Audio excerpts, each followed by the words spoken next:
lo que se presentará. El doctor José Luis Salomía nos va a presentar una panorámica de tiempo, una secuencia de tiempo de los eventos. Y vamos a usar, como siempre, somos epidemiólogos, tenemos esa afición, una curva epidémica que va a ir mostrando cómo fue ocurriendo la intensidad epidémica con los indicadores básicos de incidencia de casos nuevos, por lo tanto, de casos nuevos, siempre la incidencia se trata de casos nuevos, y sobre ella se va a ir sobreponiendo eventos críticos desde la preparación hasta cada tema de respuesta, de coordinación y de acciones específicas. Enseguida el doctor Ricardo Cortés presentará también en forma muy panorámica, es muy difícil resumir tanto trabajo y tanto tiempo que se ha dedicado el país entero a la epidemia, al manejo de la epidemia, en tan solo unos pocos minutos, pero presentará hitos fundamentales de la comunicación de riesgos, de la promoción de la salud, de la coordinación y un poco del vasto, muy vasto repertorio de documentos técnicos que han sido elaborados por el Gobierno de México a través de distintas oficinas. Les dejo con ellos y, por supuesto, si da tiempo, pues abrir siempre a preguntas y comentarios. Muy bien, con permiso, me voy a la reunión que me han citado. Gracias. Mañana nos vemos. Mañana es el cierre definitivo, aquí nos vemos. Muchas gracias. Muchas gracias, doctor López-Gatell. Con mucho gusto vamos a iniciar el primero de los dos componentes de resumen, de revisión que tenemos programados para el día tanto de hoy como de mañana. Aquí podemos ver en esta diapositiva algo que de seguro ustedes identifican ya muy claramente, que es precisamente la curva epidémica, en este caso la de casos, que están representadas en las columnas superiores, las defunciones también que lamentablemente ocurrieron durante todo este tiempo en una dimensión mucho menor, están representadas en las columnas de color verde oscuro, y en la línea también de un color verde oscuro el porcentaje de positividad, a través del cual podemos ver cómo este fue en su momento fluctuando durante todo este tiempo. Hay tres elementos informativos y puntos de corte que son importantes, que representan también las tres fases que en su momento se realizaron en consecuencia de los tres escenarios que se definieron, sucederían en un momento determinado en el país. Ahorita vamos a hablar un poco más de ellos, pero básicamente fue la fase 1 de importación, la fase 2 de dispersión comunitaria y la fase 3, que era ya en sí la fase epidémica y en la que nos hemos mantenido desde que esta inició el año pasado, todavía hasta el día de hoy. Si vemos la siguiente diapositiva, vamos a integrar también otros elementos importantes que deben siempre que resaltan y que por lo tanto nos ayudan a entender un poco el comportamiento de la curva. Vean ustedes, ahí están representadas las tres fases. Decía, ahorita vamos a hablar un poco más de ellas, pero ocurrieron obviamente al principio. Y desde que entramos en la fase 3, que es precisamente la que vemos en la parte superior, que es la fase epidémica, nos hemos mantenido aún en la misma. Tenemos representadas también los dos ACMEs o los dos picos que tuvimos en México claramente representados, uno a fines de julio del 2020, que está representado con el 1A, y el segundo en la última semana del año pasado, inicios de este año, que está representado como 2A. Y obviamente, como tenemos también dos ACMEs o dos picos, tenemos dos zonas o dos áreas en donde sucedió la menor transmisión o la magnitud epidémica. La primera fue el año pasado, en el mes de septiembre, está representada por el 1D, y la segunda, que está representada por el 2D, pues prácticamente es la que estamos viviendo en estas semanas, en lo más reciente de la epidemia. Lo que vamos a revisar para este componente es un poco los eventos iniciales o que sucedieron inclusive antes de que se diera el primer caso confirmado en México, y por eso entonces vamos a hablar sobre lo que en su momento fue la preparación que inició desde el monitoreo y el alertamiento y cómo se fue dando paulatinamente la respuesta. Lo que vamos a hacer entonces para efectos del gráfico, vamos a recorrer el gráfico prácticamente hasta donde se encuentra el 1A y el 1D para enfocarnos un poco en esa temporalidad. Si vemos la siguiente diapositiva, es precisamente lo que vemos representado, ¿no? Ahora tenemos el 1D aquí, el 1A que representa la primera ola o nuestro primer pico, y la escalada que tuvimos para esa primera ola desde que inició la transmisión. ¿Cuáles fueron de los principales elementos que en su momento nos ayudaron a identificar primero que teníamos un riesgo internacional que tarde que temprano de seguro llegaría al país y sobre el cual teníamos que trabajar. Y esto se refiere precisamente al monitoreo y alertamiento que ya desde años previos llevábamos a cabo en la Unidad de Inteligencia para Emergencias en Salud, la UIES. La UIES realiza este monitoreo y este alertamiento 24 horas, 7 días a la semana, 365 días al año, y es necesario que la actividad se lleve a cabo de esta manera porque es la única forma de ser lo más oportunos, como decía, para identificar ya sea un riesgo potencial o en su momento ya un evento que está dañando ya sea la salud individual o la salud sobre todo colectiva. Es así como a través del monitoreo y el alertamiento, que como decíamos era continuo, si vemos la siguiente diapositiva, el 1 de enero tuvimos en el informe diario del monitoreo de medios, es uno de los informes que produce y distribuye la UIES, parte de ese monitoreo de la guardia que se realizó el 31 de diciembre del 2019, tuvimos este informe diario el 1 de enero, en donde, entre varios de los datos que ellos identificaban, estaba precisamente el reporte internacional de que en ese momento se habían identificado 27 casos de neumonía en Wuhan, China, ¿sí? Y que estos estaban asociados entre sí y que en ese momento no se conocía todavía el agente infeccioso o el microorganismo que los estaba produciendo. Y esa fue la primera señal que desde el 1 de enero de este año tuvimos para efecto de empezar a dar un seguimiento puntual y entonces empezar a identificar cómo el riesgo tanto internacional y posteriormente ya nacional se iba incrementando para efectos de producirse una pandemia. El mismo producto obviamente sirve también para alertar, tiene niveles de alerta y en su momento los va marcando en función del análisis, pero también hay otros productos que en su momento nos sirven para alertar a toda la población. Si vemos la siguiente diapositiva, el primero de ellos se emitió, por ejemplo, el 21 de enero y era precisamente un aviso epidemiológico de casos asociados al nuevo coronavirus. Ya para ese entonces se había identificado y publicado a nivel internacional que estábamos ante la presencia de un nuevo virus que luego en el tiempo supimos que era SARS-CoV-2. Y a través de estos avisos epidemiológicos entonces se alertaba sobre la necesidad de realizar un monitoreo enfocado a una definición operacional, pero también alertar a la población en México que si tenían pensado viajar a ciertas regiones del mundo y sobre todo a ciertos países o sus localidades, pues estaban en riesgo de contagiarse de esta enfermedad. Y entonces se emitían toda una serie de recomendaciones de si no eran viajes esenciales o estos podían aplazarse, que se hiciera esta actividad, o si era un viaje pues obviamente esencial o que no podía postergarse, las principales actividades o acciones que podían llevar a cabo para tratar de evitar los contagios. Y luego estos avisos epidemiológicos se fueron actualizando mes con mes, semana con semana, en función precisamente de cómo estaba y cómo representaba este riesgo. Si vemos la siguiente diapositiva, tenemos que el 12 de enero, tan temprano como el 12 de enero, cuando todavía ni siquiera teníamos circulación del virus en el país, y eso es una de las características justo de la fase de preparación, es prepararse para lo que va a venir más adelante. Iniciamos precisamente con 3 fases del tema de preparación. Marcos de actuación, que en su momento era identificar todos aquellos marcos normativos, lineamientos, guías, protocolos, manuales, etcétera, que podían en este momento o en ese momento servir para organizar y coordinar la respuesta.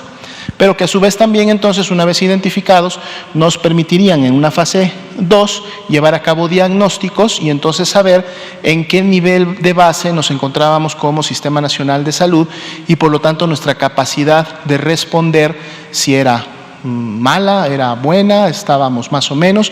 Pero entonces, ¿qué teníamos que hacer? ¿Qué teníamos que identificar para escalar, para desarrollar? ¿Qué nos hacía falta para estar listos para cuando en su momento el virus llegara al país y se presentaran los primeros casos, entonces pudiéramos dar la respuesta correspondiente? Y obviamente esto iba de la mano de la fase 3, en donde podríamos llevar a cabo ensayos, simulacros de lo que estábamos preparando y a la vez, a través de ellos, poder hacer evaluaciones y entonces emitir recomendaciones para poder mejorar todos estos marcos normativos. Un ejemplo de ello es precisamente en la siguiente diapositiva, que al encontrarnos ante un nuevo microorganismo que no había existido antes en el mundo, pues teníamos que desarrollar una prueba de laboratorio para poder identificar la presencia y por lo tanto la afectación en un individuo y posteriormente a través obviamente de la vigilancia epidemiológica poder identificar las afectaciones colectivas o que a la salud pública este nuevo virus estaría produciendo. Y es así como el 16 de enero, fíjense, en la primera quincena de enero, el Instituto de Diagnóstico y Referencia Epidemiológico había ya desarrollado la prueba confirmatoria para poder identificar la presencia del virus y por lo tanto estar listos para identificar el inicio de la fase 1, que en su momento sería la importación del mismo. Fuimos el primer país en Latinoamérica en desarrollar la prueba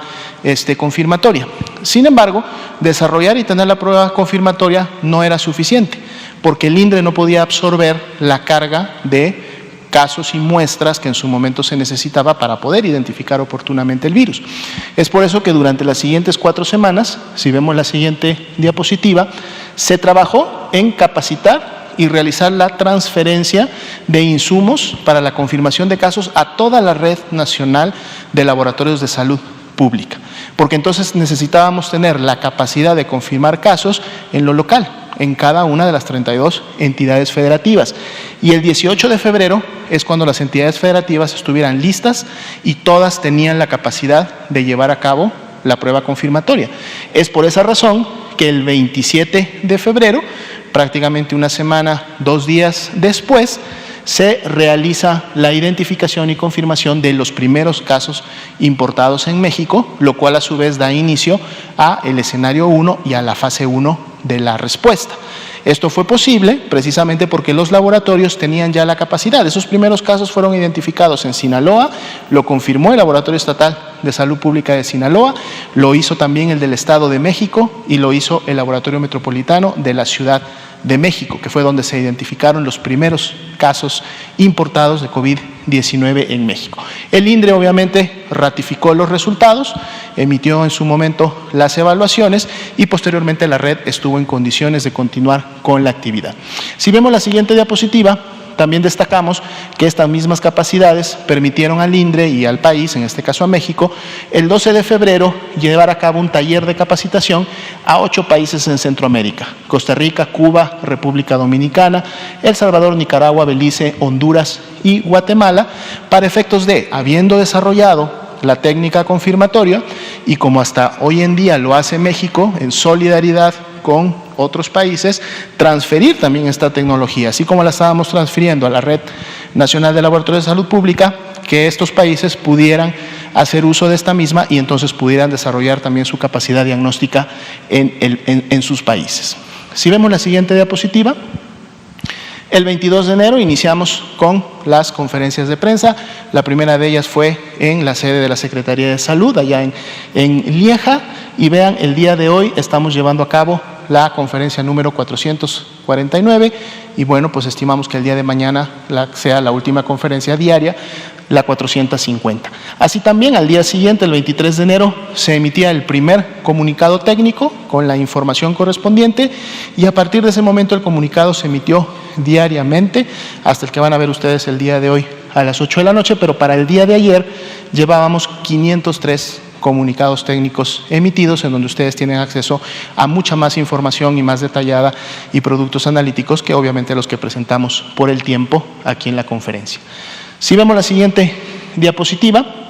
el 30 de enero, vean ustedes que todavía no había casos, estamos un mes antes de que iniciaran los casos y la transmisión en el país, se convocó ya a que sesionara el Comité Nacional para la Seguridad en Salud, que es un órgano colegiado de coordinación multinivel, donde participan no solamente dependencias estratégicas de la Secretaría de Salud, sino también de otras dependencias federales que son necesarias y que en ese momento se visualizaban como necesarias para poder contribuir a una muy buena respuesta. Y aquí es donde da inicio esta coordinación intersectorial que en su momento y a lo largo de las siguientes semanas permitió al país poder responder de una manera rápida y adecuada.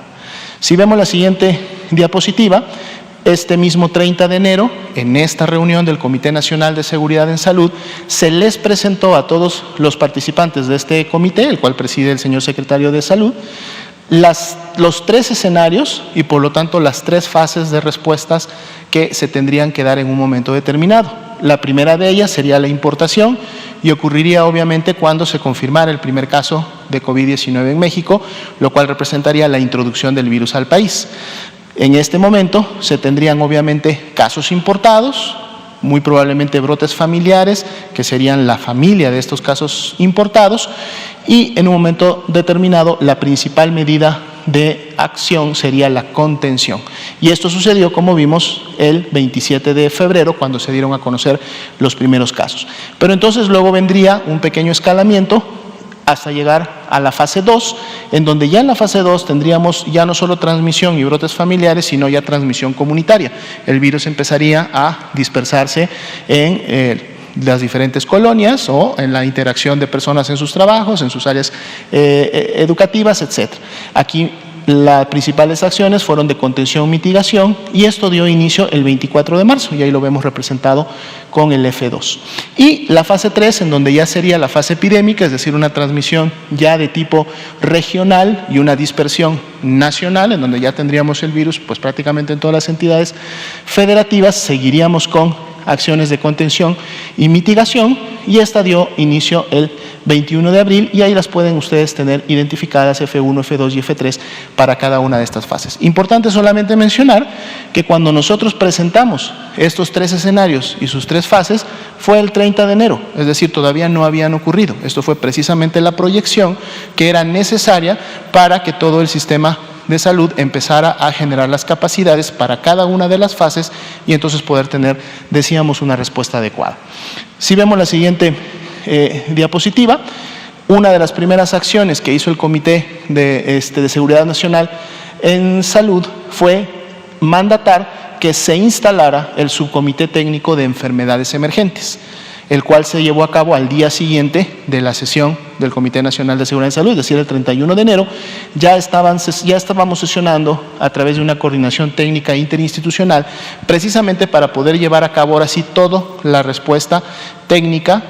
definir y llevar a cabo todos los lineamientos y lo que se iba a requerir para esta actividad, pero sobre todo la coordinación que tiene que ver con todo el sector salud, tanto con las instituciones, IMSS, ISSSTE, SEDENA, CEMAR, etcétera, como con las 32 entidades federativas, en donde recordemos que cada una de ellas tiene una autoridad sanitaria y opera el sistema de salud. Si vemos la siguiente, aquí en el seno de este subcomité técnico se activaron los principales componentes de acción que estuvieron operando y continúan operando hasta este momento para efectos de la respuesta: vigilancia epidemiológica, atención médica, promoción de la salud, sanidad internacional, el componente administrativo financiero para poder dar viabilidad de este tipo a las intervenciones, los equipos especiales de emergencia, la respuesta institucional, que era importante, así como el de investigación científica. Y durante todo este último año prácticamente y meses de la epidemia, ustedes han visto estos actores participando también en las conferencias, exponiendo diferentes productos y actividades que se llevaron a cabo. Y obviamente órganos que coordinan toda esta actividad, como son, además del subcomité técnico, el Comité Operativo de Emergencias, nuestro COE de Salud Pública, y la sala de crisis y la sala de situación, que son actividades del día a día. Si vemos la siguiente diapositiva, el Consejo de Salubridad General también tomó obviamente un papel importante como una de las máximas autoridades sanitarias en el país. El 23 de marzo, es decir, cuando empezábamos la fase 2, que era la comunitaria, cuando ya teníamos la presencia identificada del virus y por lo tanto su circulación, el 23 de marzo el Consejo de Salubridad General reconocía que la epidemia de enfermedad por SARS-CoV-2 en México era una enfermedad grave y que debería en su momento tener atención prioritaria. Días después reconocía y declaraba a la enfermedad generada por el virus SARS-CoV-2 como una emergencia sanitaria, lo cual activaba toda una serie de protocolos y acciones. Así también, días después, se daba el acuerdo por el cual se publicaban las medidas preventivas que ayudarían a la mitigación y al control de la epidemia. Pero estos fueron solamente 3 de 25 acuerdos que en un momento ustedes los pueden encontrar publicados en el Diario Oficial de la Federación y que obviamente dieron el marco legal para poder generar todas las acciones que en materia de respuesta se han realizado hasta el momento. Si vemos la siguiente, destacamos la participación del Sistema Nacional de Vigilancia Epidemiológica como uno de los elementos indispensables de la respuesta, es el que vamos a enfocar y cerramos prácticamente ya con estas dos últimas diapositivas. Otros componentes de acción que vieron en las diapositivas previas, uno los presentará el doctor Cortés en un momento más y otros se presentarán el día de mañana. Pero precisamente fue el SINAVE el que tuvo a su cargo, obviamente, poder evidenciar la presencia del virus, poder identificar la afectación que el mismo estaba teniendo en la población, poder identificar los determinantes que estaban asociadas a esta transmisión y por lo tanto generar información y productos analíticos necesarios para la toma de decisiones en los diferentes campos de la intervención. El SINAVE, el Sistema Nacional para Efectos de COVID-19, implementó al menos 5 componentes dentro de su modelo de vigilancia. El primero de ellos a lo mejor fue el más difundido porque se habló mucho del famoso componente centinela. Hasta en un momento se pensaba que solamente se hacía vigilancia centinela en México, lo cual siempre fue incorrecto. Estos 5 componentes iniciaron desde el inicio de la transmisión en México y cada uno de ellos aportaba información y aportaba productos analíticos para los objetivos comentados. Y todos ellos operaban en los diferentes niveles del Sistema Nacional de Salud y de manera coordinada en prácticamente más de las 25,000 unidades de salud. Obviamente el SINAVE también integra la Red Nacional de Laboratorios de Salud Pública, 31 laboratorios estatales, un laboratorio metropolitano en la Ciudad de México y 6 laboratorios de apoyo a la vigilancia epidemiológica que están estratégicamente colocados en hospitales de alta especialidad y es a través de ellos que precisamente podemos conocer día con día qué es lo que está sucediendo y cómo se está comportando la epidemia en México. Y finalmente la siguiente es que gracias a toda esta actividad, vamos a darle 2 más porque estas ya las vimos al principio. Una más. Perfecto. Gracias a esta actividad es que al día de hoy y al corte de hoy se han podido estudiar más de 7.189.826 personas en lo que va de la epidemia, siendo para efectos de la vigilancia epidemiológica, históricamente nunca se ha estudiado una enfermedad de esta magnitud. Es la primera vez en México que el Sistema Nacional de Vigilancia Epidemiológica monitorea, detecta, clasifica, notifica, da seguimiento y clasifica finalmente a esta gran cantidad de personas. Y esto obviamente ha llevado también a generar bases de datos de tamaños que nunca antes en la historia de México se habían generado para efectos de la vigilancia epidemiológica, pero que además también se resalta, es la primera vez que esta información se pone a disposición de todas las personas a través de los datos abiertos y obviamente pueden ser consultados por todos ellos. Este sería el primer componente y obviamente damos ahora el tiempo al doctor Cortés. Muchísimas gracias, doctor Alomía. Muy buenas tardes, tengan todas y todos aquí en Palacio Nacional y quienes nos ven desde sus casas, trabajos, desde sus teléfonos, desde cualquier dispositivo en el que nos pueden seguir a través de diferentes canales, en YouTube, en Facebook, en todos lados. Vamos a empezar esta descripción. El famoso aplanamiento de la curva. Esta es una curva compuesta en donde aquí vemos los casos reales en la curva verde, ¿sí?, de nuestras dos olas diferentes y los diferentes momentos que hemos vivido y que el doctor Alomía también explicó. La Jornada Nacional de Sana Distancia, implementada en este momento en la semana 13 del año 2020, en el que se observa un incremento importante en el número de casos. Observemos los verdes cómo van incrementándose. La curva dorada o cremita es una curva epidémica de lo que hubiera sucedido potencialmente si esta Jornada Nacional de Sana Distancia no existiera, si no hubiera existido, si no nos hubiéramos quedado en casa. ¿Qué es lo que hubiera sucedido? Si aquí se incrementó de 4 a 8, probablemente a 20, a 60, 80, a miles, y entonces hubiéramos tenido una curva epidémica que hubiera dado inclusive casi 300,000 casos en una sola semana, ¿sí? Si no nos hubiéramos quedado en casa, si no le hubiéramos hecho caso a Susana. Esto es lo que potencialmente hubiera ocurrido. Y si el 80% de estas personas tienen una sintomatología leve, el otro 20% hubiera necesitado hospitalización.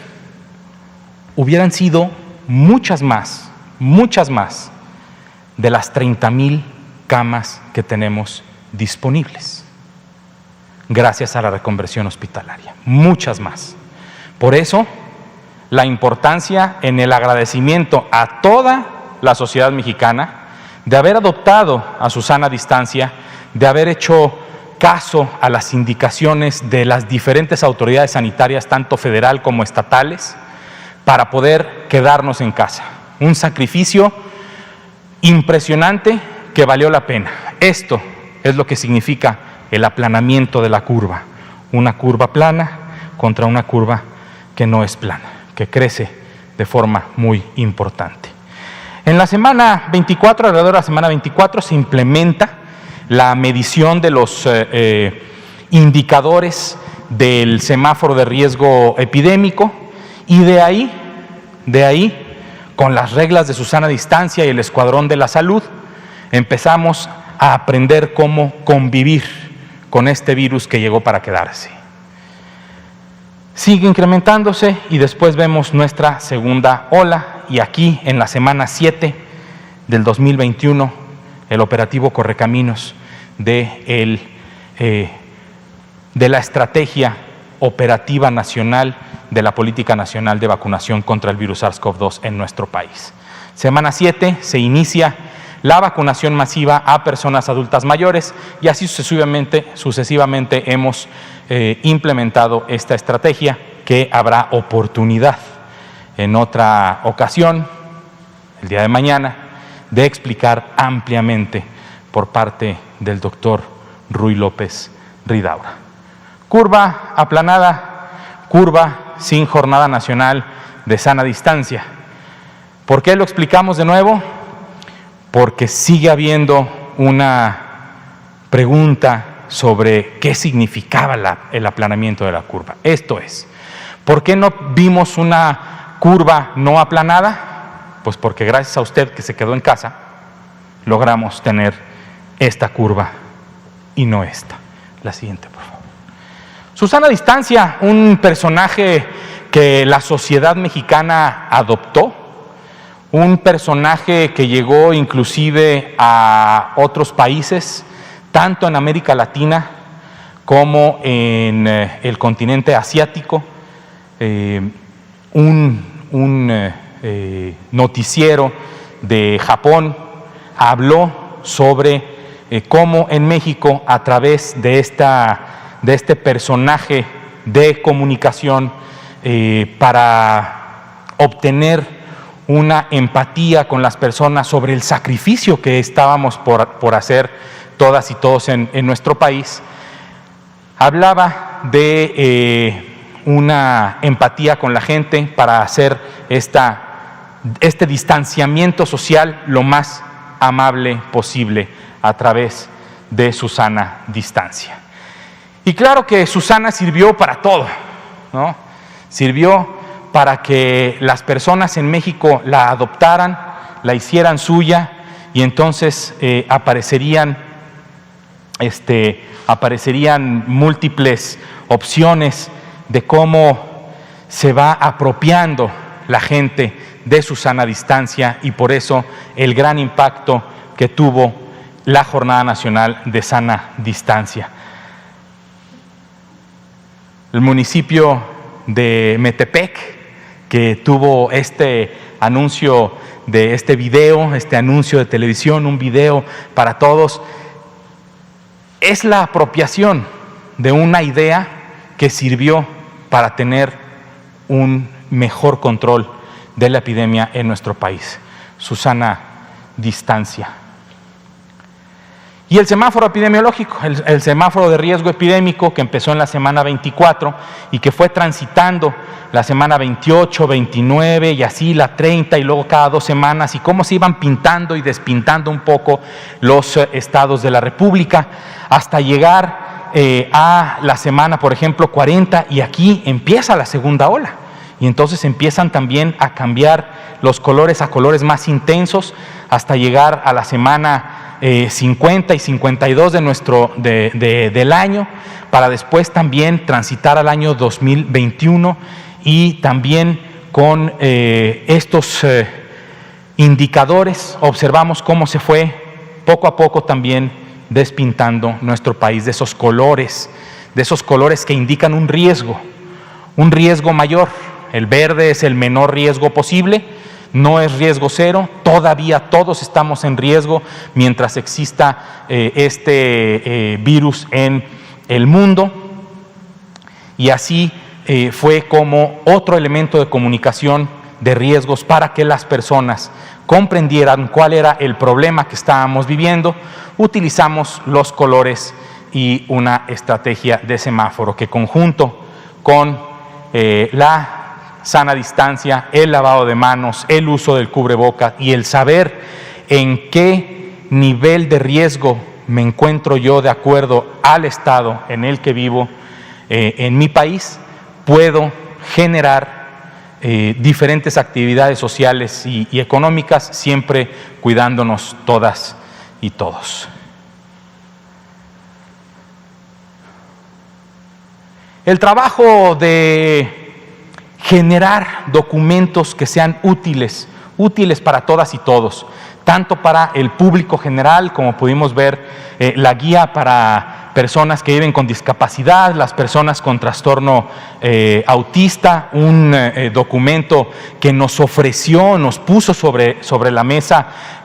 Yo También, una asociación civil, de la mano de la sociedad civil organizada, estuvimos generando también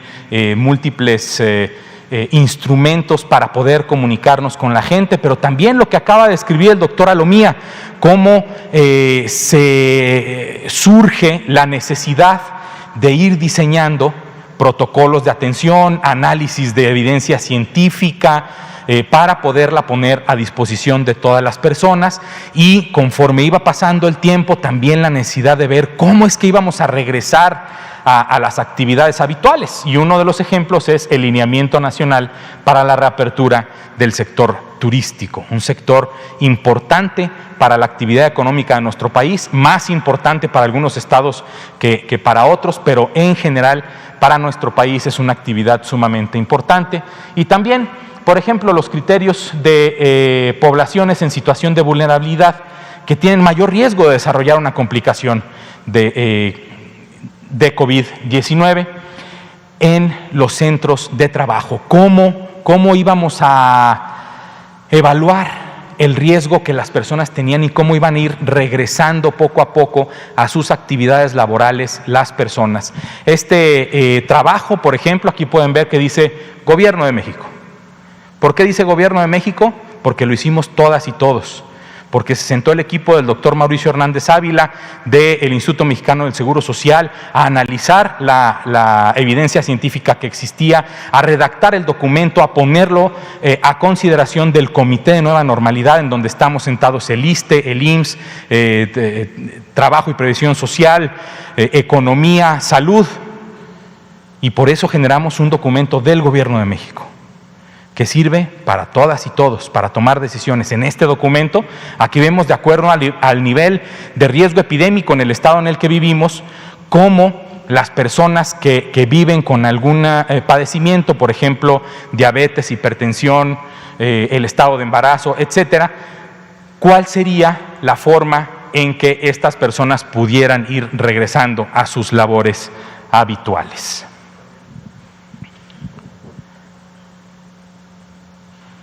Y bueno, esta actividad importantísima en materia de comunicación de riesgos, transparencia, etcétera, que es la conferencia de prensa vespertina, en donde tuvimos a lo largo de muchas horas, de muchos días, hoy serían a las 8 de la noche, dentro de 10 minutos se cumplirán 450 horas. 450 horas de transparencia, de comunicación de riesgos, con múltiples actores, personas expertas. Ya vimos ahí a la doctora Lorena Rodríguez Bores, al doctor Gustavo Reyes Terán, a las personas expertas que podían venir y explicarle a usted que está en casa cuál era la situación, cómo podíamos cuidarnos, qué cuidado habíamos de tener en cualquier materia, empezando, por ejemplo, con la salud mental tan importante. 450 horas nada más de comunicación, de constante explicación, de responder preguntas, de tener contacto con las personas, de tener contacto con los medios de comunicación, de ejercer este derecho que todas y todas tenemos a estar bien informados, a estar bien comunicados. 450 horas.